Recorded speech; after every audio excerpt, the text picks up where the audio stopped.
উমরে ফারুক উবাই ইবনে কাব রাদিয়াল্লাহু তাআলা আনহুকে জিজ্ঞেস করলো, ইয়া উবাই মা হুয়া তাকওয়া? উবাই, তাকওয়া কি? হোয়াট ইজ তাকওয়া? What is the definition of তাকওয়া? উবাই ইবনে কাব প্রশ্নের উত্তর না করে উমরে ফারুককে আবার প্রশ্ন করে বললেন, আমা সালাকতা তরিকান যা শাউক? হে আমিরুল মুমিনিন, আপনি কি কাঁটাযুক্ত কোনো রাস্তা দিয়ে, এমন রাস্তা যে রাস্তার ডানে বায়ে সামনে পেছনে ক্যাকটাসের গুলমলতা, খালি কাঁটা, এই কাঁটাযুক্ত কোনো রাস্তা দিয়ে কি আপনি কখনো হেঁটে যান নাই? ওমরে ফারুক বললেন, বালা, আমি হেঁটে গিয়েছি। উবাই বললেন, ওই রাস্তা দিয়ে হাঁটার সময় আপনি কেমন করে হেঁটেছেন?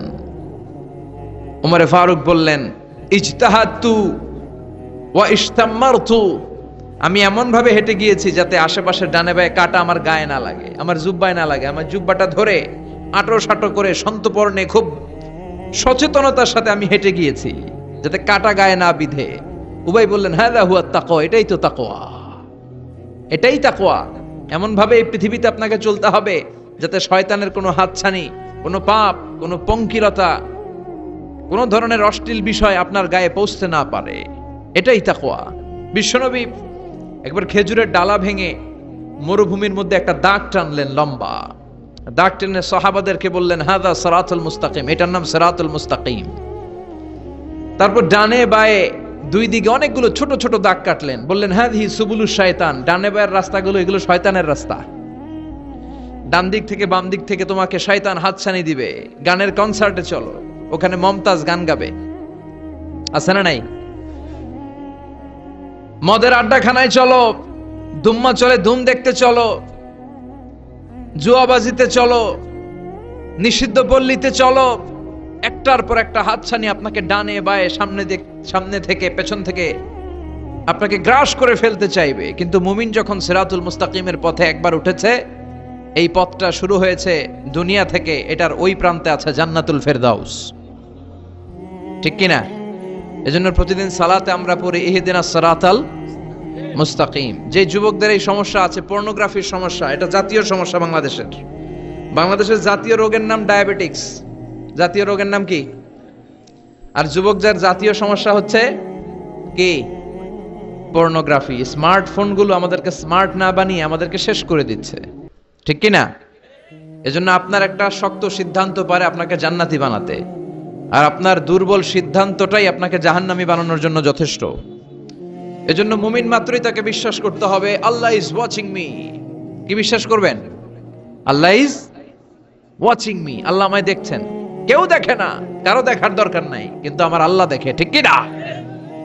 এটাই সবসময় মুমিনের অন্তরে থাকতে হবে। এটার নাম ঈমান, এটার নাম তাকওয়া। এই তাকওয়া নিয়ে যেন আমরা মরতে পারি, আল্লাহ তুমি তৌফিক দাও। ঈমানের সাথে যেন আমাদের মৃত্যু নসিব হয়, তুমি তৌফিক দাও। বিশ্বনবী সবসময় দোয়া করতেন, আল্লাহুম্মা রযুকনা হুসনাল খাওয়াতিম, হে আল্লাহ তুমি আমার শেষটাকে ভালো করো, কারণ সব ভালো তার, শেষ ভালো যার। এরকম অনেকে আছে আজীবন ইসলামের পক্ষে ছিল, কিন্তু শেষকালে মুরতাদ হয়ে মারা যায়, আছে না নাই? আবার অনেকে আজীবন ছিল কাফের, মুশরিক, ইসলামের শত্রু, নাস্তিক, কিন্তু শেষকালে কালিমা পড়ে মারা যায়, আছে না নাই? জিহাদের ময়দানে এক সাহাবা যুদ্ধ করতে করতে কাফির মুশরিকদেরকে কচু কাটা করে জাহান্নামে পাঠিয়ে দিচ্ছিলেন। জিহাদের ময়দানে ওনার যুদ্ধ দেখে সব সাহাবারা বলল, আজকের জিহাদের ময়দানের সব সওয়াব এই সাহাবা পেয়ে যাবে। বিশ্বনবী বললেন, হুয়া ফিন্নার, ও জাহান্নামে যাবে। এক সাহাবী তো অবাক, এটা আবার কেমন কথা? জান মাল সব বাজি রেখে জিহাদের ময়দানে আল্লাহর দুশমনগুলোর একটার পর একটাকে শেষ করে দিয়ে জাহান্নামে পাঠিয়ে দিচ্ছে, আর এই মুজাহিদ ফি সাবিলিল্লাহ জাহান্নামে যাবে? How it's possible? এই সাহাবী পেছনে পেছনে লুকিয়ে লুকিয়ে দেখতে লাগলো যে আমি এটার শেষ দেখতে চাই। দেখতে দেখতে এক পর্যায়ে তিনি খুঁজে পেলেন যে সাহাবী কাফেরদের বিরুদ্ধে যুদ্ধ করতে করতে কাফেরদের বিশাল এক ঘাটির ভেতরে ঢুকে পড়েছে। সেখানে যুদ্ধ করতে করতে একটা পর্যায়ে এমন আসলো, সে মারে আবার মার খায়। শুধু মারে না, মারেও আবার মরেও। মার খেতে খেতে হঠাৎ তার ডান হাতে এক কাফের এক কোপ মেরে তার ডান হাতটা কেটে ফেলে দিল। তাকে আহত অবস্থায় রেখে দিয়ে কাফেররা অন্যদিকে চলে গেল। এই ডান হাত থেকে ব্লিডিং হতে হতে এমন অবস্থা আর সহ্য হয় না, আর কিছুক্ষণ ওয়েট করলেই তার শাহাদাতের মৃত্যু। কিসের মৃত্যু? কথা বলেন।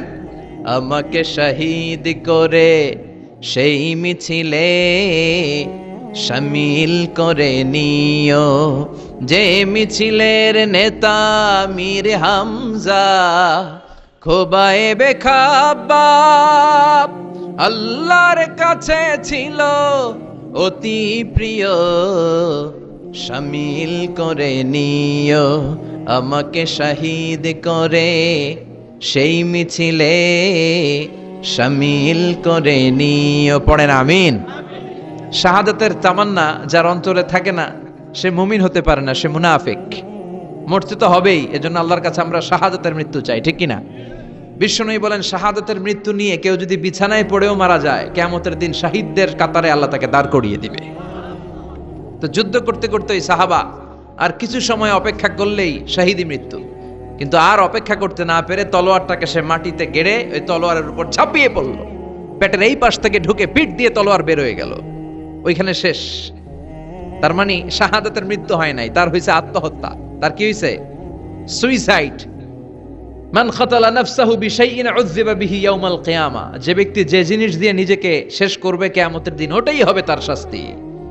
যে গলায় ওড়না পেঁচিয়ে মারা যায়, ওই মেয়েগুলো in the day of judgement, কিয়ামতে বিচার শেষে জাহান্নামে শুধু ওড়না পেঁচিয়ে মরতেই থাকবে। যে বিষ খেয়ে মারা যায়, ওর শাস্তি হবে জাহান্নামের বিষ খেয়ে খেয়ে সে জাহান্নামটাকে কাঁপিয়ে তুলবে।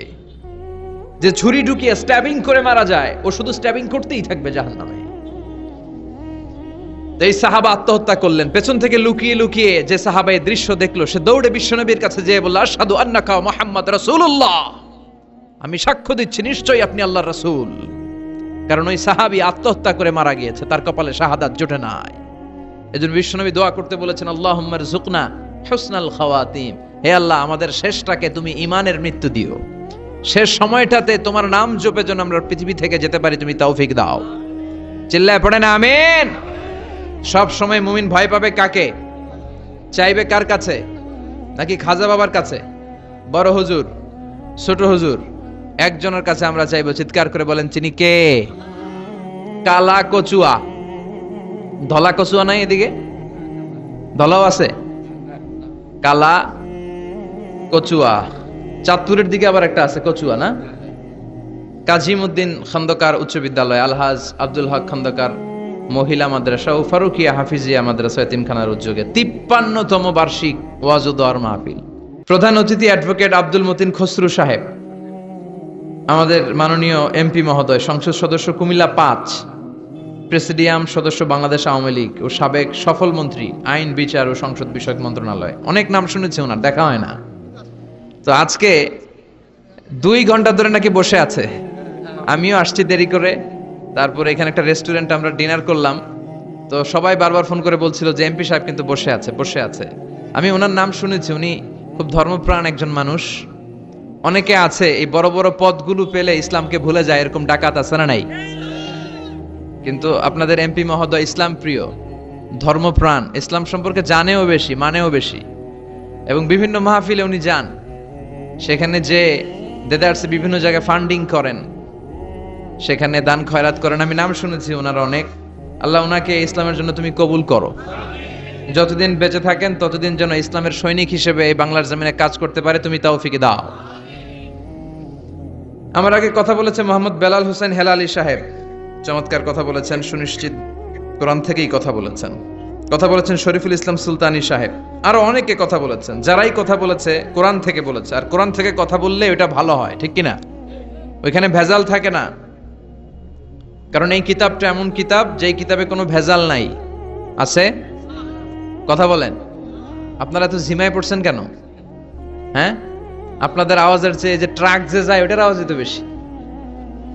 মুমিনের আওয়াজ হতে হবে ইমানের তেজে আওয়াজ, ঠিক কিনা? তাকবীর দেন গলা ফাটিয়ে। 3টা তাকবীর দিয়ে আমরা আজকে আলোচনা শুরু করি। প্রথম তাকবীর দিবেন যারা বিবাহিত আছেন তারা। দেখি আজকে আপনাদেরকে জাগায় তুলি।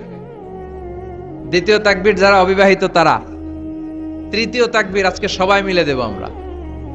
শুরুতে বিবাহিতরা হাত তুলে দেখান কারা কারা এসেছেন। খাইছে আজকে তো বিবাহিত গো মাহফিল। হ্যাঁ, অনেক। আমিও আছি আপনাদের দলে, হাত নামান। মাইকের সাউন্ডটা আরেকটু বাড়াতে হবে, আরেকটু স্ট্রং করো। ঠিক আছে, আমি বলেছি। ও বাড়াইতেছে, কোথায় মাইক পেন কই? বাড়াই দাও, একটু বাড়াই দাও, স্ট্রং করো, সাউন্ডটা স্ট্রং। এদিকে গাড়ি যায় তো, ক্ষেতের মাঝখানে নীরব জায়গায় হলে সেখানে পিন ড্রপ সাইলেন্ট, যেখানে পিন পতন নীরবতা, ওইখানে খুব সুন্দর আওয়াজ হয়। রাস্তার পাশে তো ও চেষ্টা করতেছে, অসুবিধা নেই। তো প্রথম তাকবীর পড়বেন যারা বিবাহিত তারা, দ্বিতীয় তাকবীর যারা অবিবাহিত। অবিবাহিত কারা কারা আসছো দেখি, কপালে জোটে নাই কেউ, অনেক দুঃখ তাদের মনের ভেতর। হ্যাঁ, টেনশন নাই, জুটে যাবে ইনশাআল্লাহ। আর বাংলাদেশে মহিলার সংখ্যা নাকি বেশি, ভাগে যোগে 2-3টাও পড়তে পারে, সামনে এটা আসবে। কিন্তু আরব বিশ্বে চালু হয়ে গেছে অনেক আগ থেকে, 2-3টা বিয়ে করাই লাগে। আমাদের দেশে সাহস করে অনেকে করে, অনেকের সাহস হয় না। তো আস্তে আস্তে শুরু হবে ইনশাআল্লাহ। আমি লিল্লাহি তাকবীর বললে যারা বিবাহিত আসছেন তারা প্রথমে তাকবীর পড়বেন, এরপরে অবিবাহিতরা, তারপরে সবাই। বিবাহিতরা রেডি হয়েছেন? আপনারা প্রথমে পড়েন লিল্লাহি তাকবীর। মাশাআল্লাহ, এবার অবিবাহিতদের পালা। তোমরা সবাই রেডি? ইনশাআল্লাহ পড়ো লিল্লাহি তাকবীর। মাশাআল্লাহ, বিবাহিতদের চেয়ে হয়তো সামান্য কিছু বেশি হয়েছে সাউন্ড, সামান্য, কিন্তু অলমোস্ট সেম। এবার সবাই মিলে আমরা 3টা তাকবীর পড়ে সরাসরি মহাবিশ্বের মহাবিশ্বয় মহাগ্রন্থ আল কোরআন থেকে কিছু কথা আপনাদের সাথে শেয়ার করব। সবাই মিলে 3টা, অনেক আওয়াজ তুলতে হবে যাতে করে এখনো যারা আসে নাই তারা যাতে চলে আসে তাড়াতাড়ি, যে কি মিস করতেছি আমরা। সবাই মিলে 3টা তাকবীর পড়েন লিল্লাহি তাকবীর, লিল্লাহি তাকবীর, লিল্লাহি তাকবীর। আল্লাহ আজীবন যেন তোমার নামের বরত্বের ঘোষণা দেই। আমরা সব সময় তাকবীর দেই একজনের নামে, তিনি কে? আমাদের সব স্লোগানে কার নাম থাকে? হিন্দুরা পড়ে जो तो मिटाना चाहे जीवन का तृष्णा सुबह शाम बोल बंदे कृष्णा कृष्णा कृष्णा। ওরা বলে কৃষ্ণা কৃষ্ণা, আমরা বলি जो तो मिटाना चाहे जीवन का जाला सुबह शाम बोल बंदे अल्लाह अल्लाह अल्लाह। ঠিক কি না? আমাদের সব জায়গায় থাকে আল্লাহ আল্লাহ আল্লাহ। আমরা এই আল্লাহর নামে অন্তরে স্থান দিতে চাই। এই অন্তরটা এমন একটা জায়গা, বিশ্বনবী বললেন ইন্না ফিল জাসাদি মুদগা, নিশ্চয় দেহে একটা গোশতের টুকরা আছে, ইযা সলুহাত সলুহাল জাসাদু কুল্লু, দেহের এই গোশতের টুকরাটা যদি ভালো হয়ে যায় পুরো দেহটা ভালো হয়ে যায়। ওয়া ইন ফাসাদাত ফাসাদাল জাসাদু কুল্লু, দেহের এই গোশতের টুকরা যদি পচে যায়, খারাপ হয়ে যায়, পুরো দেহটা খারাপ হয়ে যায়। বিশ্বনবী বললেন আলা ওয়াহিয়াল কলব, জেনে রাখো এই গোশতের টুকরাটার নাম হচ্ছে কলব। সেটার নাম কি? এই যে বাম স্তনের 2 আঙ্গুল নিচে থাকে, এটা এই জায়গায় আল্লাহ সেট করে দিয়েছেন কলব। আলা বিযিকরিল্লাহি তাতমাইন্নুল কুলুব, কোনো কিছু দিয়ে এই কলবের প্রশান্তি আসে না শুধুমাত্র আল্লাহর জিকির ছাড়া। এজন্য কলবের মধ্যে আল্লাহর জিকির বসাতে হবে। কি বসাবেন? নাকি আয়না? অনেকে আয়না বসাতে চায়, বসায় না? কি বলে? আয়না বসায় দে মোর কলবের ভিতর। না, আয়না বসাবো না, এই কলবে থাকবে সুবহানাল্লাহ, আলহামদুলিল্লাহ, লা ইলাহা ইল্লাল্লাহ, আল্লাহু আকবার। এই 4টা জিকির সবচেয়ে সেরা জিকির, খেয়াল রাখবেন। দেখেন ইসলাম মানা সহজ, আমরা আজে বাজে জায়গায় যে আজে বাজে লোকদের কথা শুনে আমরা ভুল তথ্য পেয়েছিলাম এতদিন। ইসলাম মানাটা সহজ, একেবারে নিরেট, সোজা সাপটা, গোজামিল নাই। আল্লাহর কথা আর আল্লাহ রাসূলের কথায় কোনো গোজামিল থাকে না। সুবহানাল্লাহ, আলহামদুলিল্লাহ, লা ইলাহা ইল্লাল্লাহ, আল্লাহু আকবার। পড়েন সুবহানাল্লাহ, আলহামদুলিল্লাহ, লা ইলাহা ইল্লাল্লাহ, আল্লাহু আকবার। এই 4টা তাসবিহ হচ্ছে, 4টা জিকির হচ্ছে শ্রেষ্ঠ জিকির। শ্রেষ্ঠ তো শ্রেষ্ঠই তো পাইছেন, আর এদিক ওদিক তাকান কেন? পড়েন ইচ্ছা মতো, ইচ্ছে মতো পড়েন, ইচ্ছে মতো পড়েন। এই 4টা জিকির একসাথে মিলিয়েও পড়া যায়, আলাদা করেও পড়া যায়। আবার বিশ্বনবী বললেন মিজানের পাল্লা ভারী করতে চাও, ফাআম্মা মান সাকুলাত মাওয়াজিনুহু ফাহুয়া ফি আইশাতির রাদিয়া, মিজানের পাল্লা যারা ভারী করতে চাও তারা 2টা জিকির করবা, সুবহানাল্লাহি ওয়া বিহামদিহি সুবহানাল্লাহিল আযীম। এই 2টা শব্দ কালিমাতান হাবিবাতান ইলার রহমান, আল্লাহর কাছে খুব প্রিয়।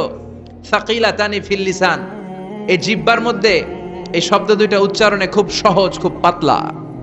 সাকিলাতানি ফিল মিজান, কিন্তু এই শব্দ দুইটা মিজানের পাল্লায় রেখে দিলে অনেক ওজন হয়ে যাবে। সুবহানাল্লাহি বিহামদিহি সুবহানাল্লাহিল আযীম। পড়তে রাজি আছেন তো? প্রত্যেক ফরজ সালাতের পরে আয়াতুল কুরসি পড়বেন। কি পড়বেন? মুখস্থ আছে না? এটা পড়ে ফু দিলে কোনো জিন পড়ি, ব্ল্যাক ম্যাজিক কোনো কিছু আপনারা ধরতে পারবে না। বিশ্বনবী বলেন, মান কারাআ আয়াতাল কুরসি দুবুরা কুল্লি সালাতিন মাকতুবা লাম ইয়ামনাহু মিন দুখুলিল জান্নাতি ইল্লাল মাউত। প্রত্যেক ফরজ সালাতের পরে কেউ যদি আয়াতুল কুরসি পড়ে, তার জান্নাতে ঢোকার ব্যাপারে আর কোনো বাধা নিষেধ থাকে না। একটা জিনিস ছাড়া, সুবহানাল্লাহ, আরেকটু পরে কোন একটা জিনিস ছাড়া, ইল্লাল মাউত, সেটা হচ্ছে মৃত্যু। লোকটা মরে না তাই জান্নাতে যায় না, মরলেই জান্নাতি। এবার সুবহানাল্লাহ। তাহলে প্রত্যেক ফরজ সালাতের পরে আয়াতুল কুরসি দরকার আছে না নাই? প্রত্যেক ফরজ সালাতের পরে সালাম ফিরিয়ে আওয়াজ করে পড়বেন আল্লাহু আকবার। 3 বার পড়বেন আস্তাগফিরুল্লাহ আস্তাগফিরুল্লাহ আস্তাগফিরুল্লাহ। সুবহানাল্লাহ 33 বার, আলহামদুলিল্লাহ 33 বার, আল্লাহু আকবার 34 বার। অথবা শেষে 3টা 33 বার পড়ে মিলাবেন লা ইলাহা ইল্লাল্লাহু ওয়াহদাহু লা শারীকা লাহুল মুলকু ওয়া লাহুল হামদু ওয়া হুয়া আলা কুল্লি শাইইন কাদির। আরেক বর্ণনা একটু বাড়ানো হয়েছে, ইউহয়ী ওয়া ইউমীত ওয়া হুয়া আলা কুল্লি শাইইন। এগুলো পড়ে না, কোত্থেকে কি হাবিজাবি পড়ে ঈমান নষ্ট করে। এজন্য মুমিন হবে, মুমিন they work smart, they don't work hard. মুমিন স্মার্টলি কাজ করে, মুমিন কষ্ট করে কাজ করে না। সুবহানাল্লাহ কইবেন না? মুমিন সুযোগ খোঁজে, মুমিন কাজ করে smartly. They don't work hard, they work smart. They work smart, তারা স্মার্টলি কাজ করে। আপনারা জানেন কাবা ঘরের 4টা কর্নার আছে। একটা কর্নারের নাম হচ্ছে রুকনুল হাজারিল আসওয়াদ, এটার নাম হচ্ছে ব্ল্যাক স্টোন কর্নার, যেখানে হাজরা আসওয়াদের পাথর আছে। এই পাথরটাতে চুমু দিলে জীবনের গুনাহ সব মাফ করে দেয় কে? এটা জান্নাতি পাথর। কিয়ামতের দিন এই পাথরকে আল্লাহ একটা জিহ্বা দিবে, ঠোঁট দিবে, 2টা চোখ দিবে। আর কিয়ামতের দিন আল্লাহর সামনে দাঁড়িয়ে এসে সাক্ষ্য দিবে যে আল্লাহ, তোমার এই বান্দা আমারে চুমু দিয়েছিল, এ দিয়েছিল, এ দিয়েছিল, এদের সবাইকে মাফ করে দাও। তাই হাজরা আসওয়াদের কর্নার আর কাবা ঘরের যে স্বর্ণ দিয়ে খচিত দরজা, এই হাজরা আসওয়াদের কর্নার আর দরজার মাঝখানে ছোট্ট একটু জায়গা, এটারে আরবিতে বলে মুলতাজাম। আমার সাথে সাথে পড়েন, এটারে আরবিতে কি বলে? ইলতাজামা ইয়ালতাজিমু ইলতিজামান। মুলতাজিম, মুলতাজাম মানে হচ্ছে যেটার সাথে লেগে থাকা হয় সব সময়। সাহাবারা এই জায়গাটার সাথে লেগে থাকতেন, পেট লাগিয়ে, গাল লাগিয়ে, চোখ লাগিয়ে, মুখ লাগিয়ে কাঁদতেন আর দোয়া করতেন। আর এই জায়গায় পেট লাগিয়ে, শরীর লাগিয়ে দোয়া করলে ওই দোয়া আল্লাহ ফিরিয়ে দেয় না। কিন্তু ওই জায়গায় দোয়া করার চান্সও এত সহজে পাওয়া যায় না, ধাক্কা ধাক্কি যুদ্ধ করতে হবে আপনাদের। তো এক মাওলানা চান্স পাইছে ওইখানে, অনেক ধাক্কা ধাক্কি করে, খাইয়া দেয়া শক্তি কইরা ধাক্কা ধাক্কি, পাকিস্তানি পাঠানি যেগুলো আছে, 8-10টা পাঠান একসাথে দাঁড়ালে ওগুলার জ্বালায় কিছুই করা যায় না। এইভাবে তাকাইতে হয় ওদের দিকে, তাকাইলে আপনার টুপি পরে যাবে পেছনে, ইয়া উঁচু লম্বা। তো এই মাওলানা অনেক ধাক্কা ধাক্কি করে কোন রকম ওই মুলতাজামে হাত লাগাইতে পারছে। এখন আবার তো আরেক ধাক্কায় কই যে চলে যাবে কোনো হিসাব নাই। তো সেইখানে দাঁড়াই আল্লাহর কাছে দোয়া করছে, যেহেতু এই জায়গায় দোয়া করলেই আল্লাহ কবুল করে, এখন কয়টা যাবে আল্লাহর কাছে, সময় তো নাই। সে ওখানে হাত লাগিয়ে দোয়া করতেছে, আল্লাহ একটাই দোয়া, জীবনে যত দোয়া করছিলাম আর করমু সব দোয়া তুমি কবুল করে নিও। যত দোয়া জীবনে করছি আর মরার আগের দিন পর্যন্ত যত দোয়া আমি করব, এই দোয়াগুলো কবুল কইরো, এই একটাই চাওয়া, আর কিছু চাইলাম না তোমার কাছে। তো কিছু বাকি রাখছে? কথা বলেন। The believer, they work smart, they don't work hard. বিশ্বাসীরা স্মার্টলি কাজ করে, ওরা শক্তি খাটিয়ে ঘাম ঝরিয়ে কাজ করে না, ওরা সুযোগ খোঁজে, ওরা ঝোপ বোঝে কোপ মারে, ঠিক কি না? যেখানে সওয়াব বেশি, অল্প কাজে প্রফিট বেশি, লাভ বেশি, ওইটাই না মানুষ করবে, ঠিক কি না? এজন্য যে সহিহ আমলগুলোর কথা বললাম ফরজ সালাতের পরে, আজকে থেকে এগুলো আমরা করব, মনে থাকবে ইনশাআল্লাহ। পড়েন আর জোরে পড়েন ইনশাআল্লাহ। যে বইটা থেকে আমরা কয়েক মিনিট শোনার জন্য আজকে বসেছি, বইটার নাম সবাই বলেন। এই কোরআনে কোনো ভুল নাই, কোনো সন্দেহ নাই। This is the book the most authentic and original book in the world, whereof there is no doubt in it, and a guidance to those who are muttaqin. আল্লাহ বললেন যালিকাল কিতাব লা রাইবা ফি হুদাল লিল মুত্তাকিন, এমন বই যেটাতে সন্দেহের অবকাশ নেই, মুত্তাকিনদের জন্য গাইডলাইন। আবার রব্বুল আলামিন বলেন কিতাবুন আনজালনাহু ইলাইকা লিতুখরিজান নাসা মিনাল যুলুমাতি ইলান নূর। ও Muhammad, I've revealed this holy and sacred book unto you in order to lead the mankind out of darkness into the light. ও নবী, অনেকগুলো অন্ধকার থেকে একটা আলোর মশালের দিকে নিয়ে যাওয়ার জন্য আমি কোরআন নাজিল করেছি। বামপন্থীদেরকে ডানপন্থী বানানোর জন্য আমি কোরআন নাজিল করেছি। জাহান্নামীগুলারে জান্নাতি বানাতে আমি কোরআন নাজিল করেছি। সুবহানাল্লাহ পড়েন। ওই কোরআন থেকে আজকে আমরা কথা শুনবো, পড়েন ইনশাআল্লাহ। আমি আপনাদের খেদমতে আল কোরআন আল কারীমের 30তম পারার 112তম সূরা, খুব ছোট্ট একটি সূরা, সাইজে ছোট্ট হলেও ফজিলতের শেষ নাই, এই সূরার বরকতের শেষ নাই, এই সূরার ইম্পর্টেন্স, সিগনিফিকেন্স, স্ট্যাটাস এগুলো শেষ নাই। অনেক ছোট ছোট জিনিসকে আমরা উপেক্ষা করি, আমরা গুরুত্ব দিতে চাই না, কিন্তু আসলে এটার গুরুত্ব যে কত বেশি আমরা বুঝি না। সূরাতুল ইখলাস হচ্ছে ওই রকম একটি সূরা যেটাকে আমরা গুরুত্ব দেই কম, আসলে অনেক গুরুত্বপূর্ণ। সুবহানাল্লাহ পড়েন। এমন একটা সূরা যে সূরাটা সবার মুখস্থ আছে, মুখস্থ নাই কার কার একটু হাত তোলেন। সবার মুখস্থ আছে না? আলহামদুলিল্লাহ পড়েন। তো এই সূরাটা থেকে কিছু কথা আজকে আমরা শুনবো, শিখবো, জানবো আমলের নিয়তে। নিয়ত খালেস করেন, ইন্নামাল আমালু বিন্নিয়াত। সব কাজের প্রতিফল দেয়া হবে নিয়তের উপর বেস করে, বেসড অন ইউর ইন্টেনশন। আপনার কি ইচ্ছা ছিল, এজন্য সব কাজ করার আগে নিয়তটাকে খালেস করবেন। নামাজে দাঁড়ানোর আগে যদি নিয়তে গোলমাল থাকে নামাজ হবে? কথা বলেন। আপনি যদি লোক দেখানোর জন্য সালাত পড়েন হবে? মানুষে আপনারে আলহাজ ডাকবে, এজন্য যদি হজ করেন কবুল হবে? এরকম হাজি আছে না নাই? আলহাজ না ডাকলে চাইতে ওঠে, আছে না নাই? তো আপনি চেতেন কেন? আপনি কি আলহাজ শোনার জন্য হজ করছেন? হজ করেছি কার জন্য? আতিমুল হাজ্জা ওয়াল উমরাতা লিল্লাহ। আল্লাহর শব্দ চুজিংটা দেখছেন? আল্লাহর রুচি দেখেছেন? লিল্লাহ, আল্লাহ যোগ করে দিয়েছে আতিমুল হাজ্জা ওয়াল উমরাতা লিল্লাহ। হজ এবং উমরা করবে শুধুমাত্র একজনকে খুশি করার জন্য। তিনি কে? এটার নাম ইখলাস। সবকিছু আল্লাহর জন্য করতে চাওয়া, এটার আরবি নাম হচ্ছে ইখলাস। আরবি নাম কি? আর এই ইখলাস নামে আল্লাহ কোরআন একটা সূরায় দিয়ে দিয়েছে। সুবহানাল্লাহ। কোরআনে যত সূরা আল্লাহ দিয়েছে প্রত্যেকটা সূরার নাম কোরআনের ওই সূরার ভেতরকার কোনো আয়াত থেকে বা শব্দ থেকে নেওয়া হয়েছে, কিন্তু এই সূরাটা এই সূরার ভেতরকার কোনো শব্দ থেকে এটার নামকরণ হয় নাই। সূরাতুল ইখলাসের ভিতরে আল ইখলাস শব্দটা আছে, এটা একটা সূরা। আর একটা সূরা আছে যে সূরার নামকরণ ওই সূরার কোনো শব্দ থেকে নেওয়া হয় নাই, সেটা হচ্ছে সূরাতুল ফাতিহা। আল ফাতিহা শব্দটা সূরা ফাতিহার 7 আয়াতের কোথাও আছে? সূরাতুল ইখলাস আন্তরিকতার সূরা, দ্য সূরা অফ সিনসিয়ারিটি। তো এজন্য শুরুতে নিয়ত খালেস করে নেন যে যা আজকে আমরা শুনবো আমলের নিয়তে। ইনশাআল্লাহ পড়েন। আল্লাহ তুমি কবুল করো।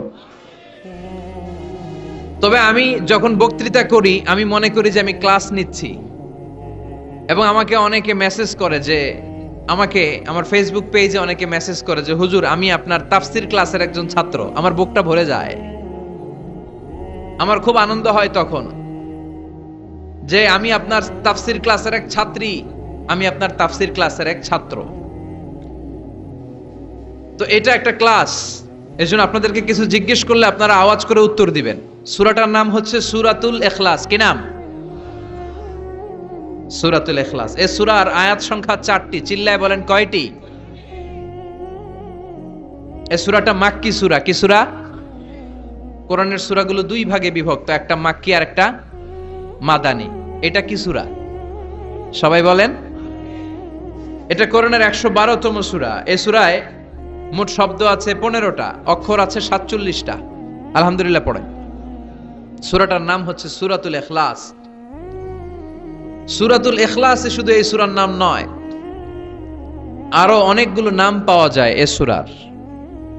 তন্মধ্যে একটি নাম হচ্ছে সূরাতুত তাওহীদ। সূরাতুল ইখলাসের অপর আরেকটি নাম হচ্ছে সূরাতুত তাওহীদেরি মুর্শিদ আমার মুহাম্মাদের নাম বলো, মুহাম্মাদের নাম। আল্লাহর নাম জপলে বুঝতে পারি আল্লাহরই কালাম, বলো মুহাম্মাদের নাম। ওই নামেরই রশি ধরে যাই আল্লাহর পথে, ওই নামেরই ভেলায় চড়ে ভাসি নূরের স্রোতে। ওই নামের বাতি জেলে দেখি আরশের মুকাম, বলো মুহাম্মাদের নাম। পড়েন, তাওহীদেরি মুর্শিদ আমার মুহাম্মাদের নাম বলো, মুহাম্মাদের নাম। আল্লাহর নাম জপলে বুঝতে পারি আল্লাহরই কালাম, বলো মুহাম্মাদের নাম। সুবহানাল্লাহ পড়েন। এই সূরার একটা নাম হলো সূরাতুত তাওহীদ। কি নাম? সবাই বলেন, সূরাতুত তাওহীদ। কি নাম? তাওহীদের সূরা। তাওহীদ মানে একত্ববাদ, oneness of God, oneness of creator। আমাদের স্রষ্টা যে একজন, সেটাকে আরবিতে বলে তাওহীদ। আমরা এক আল্লাহ কেন্দ্রিক সব কাজ করি। আমরা নামাজের সময় ডাকি কারে? আজানের সময়, একামতে, জবাই, কুরবানি, স্লোগান, সবকিছুতে কার নাম? এটার বলে তাওহীদ। আর এই তাওহীদের বিপরীত হচ্ছে শিরক। আল্লাহ ছাড়া অন্য কারো কাছে হাত পাতা, আল্লাহর সামনে মসজিদে যে মাথা না নুয়ে মাজারে যে মাথা নত করে বাবার কাছে চাওয়া, আছে না নাই?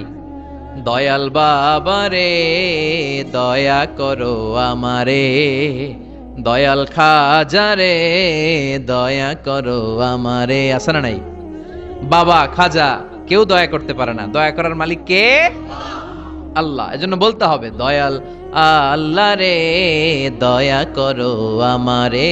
পড়েন, দয়াল আল্লাহ রে দয়া করো আমারে। মৃত ব্যক্তির কাছে কিছু চাওয়া যায় না। খেয়াল করে শুনবেন, আল মাইয়িতু ফিল কবর কাল গরিকু ফিল বাহার। সাঁতার না জানা ব্যক্তি সাগরে পড়ে গেলে যেমন অসহায়, কবরে চলে গেলে মানুষটা এরকম অসহায়, সে চেয়ে থাকে আপনারা কি পাঠাইবেন, আপনারা তার জন্য কি পাঠান, এটার জন্য সে ওয়েট করে। সে কিছু পাঠাতে পারে না, সে আপনার বিপদ থেকে উদ্ধার করতে পারে না, সে আপনার মনের আশা পূর্ণ করতে পারে না। আপনার মনের আশা পূর্ণ করতে পারে শুধু একটা সত্তা। চিল্লায় বলেন, তিনি কে? এটার নাম তাওহীদ। এটার নাম কি? এজন্য খাজা বাবার দরবারেতে কেউ ফিরে না খালি হাতে। এগুলো বলবেন কখনো? কেউ ফিরে না খালি হাতে, খাজারে তোর দরবারেতে, বলে না? এটা কি সত্যি? কত দরবার থেকে কত লোক খালি হাতে ফিরে।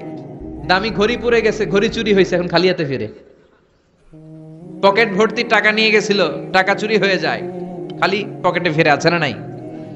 দামি জুতা পরে গিয়েছে, জুতা চুরি, খালি পায়ে ফিরে, আছে না নাই? এক দরবার থেকে কেউ কোনোদিন খালি হাতে ফিরে না। চিৎকার করে বলেন, দরবারটা কার? কেউ ফিরে না খালি হাতে, আল্লাহরে তোর দরবারেতে। পড়েন, কেউ ফিরে না। মনে থাকবে? এটার নাম তাওহীদ, এটার নাম। আর এর বিপরীত হচ্ছে শিরক। বিপরীত কি? ইন্নাল্লাহা লা ইয়াগফিরু আন ইউশরাকা বিহি ওয়া ইয়াগফিরু মা দুনা যালিকা লিমান ইয়াশা। আল্লাহ বলেন তিনি সব গুনাহ মাফ করে দিতে পারেন, সব গুনাহ তিনি ক্ষমা করে দেন, সব পাপ তিনি মার্জনা করে দেন, শুধুমাত্র শিরকের পাপ ছাড়া। কোন পাপ ছাড়া? মনে থাকবে, শিরক করছেন তো মরছেন, শিরক করেছেন তো মরেছেন। ক্যান্সারের অ্যান্সার আছে, শিরকের কোনো অ্যান্সার নাই, কারণ আল্লাহ সব মাফ করে, এটার মাফ করে না। ইন্না শিরকা লা যুলমুন আযীম, এটা মহাপাপ, সব পাপের বড় পাপ, সব পাপের বাপ। এটার নাম শিরক। এটার নাম কি? চাবো আল্লাহর কাছে, চাবো, সেজদা দিব আল্লাহর কাছে, সেজদা দেব। মনের আশা আকাঙ্ক্ষা জ্বালা যন্ত্রণা সব দূর করে দিতে পারে একজন। চিৎকার করে বলেন, তিনি কে? বিশ্বনবী বলেন, হাদিসে কুদসিতে আল্লাহ ফরমান, কিয়ামতের কঠিন ময়দানে পাহাড় পরিমাণ গুনাহ নিয়ে সাগরের অথই জল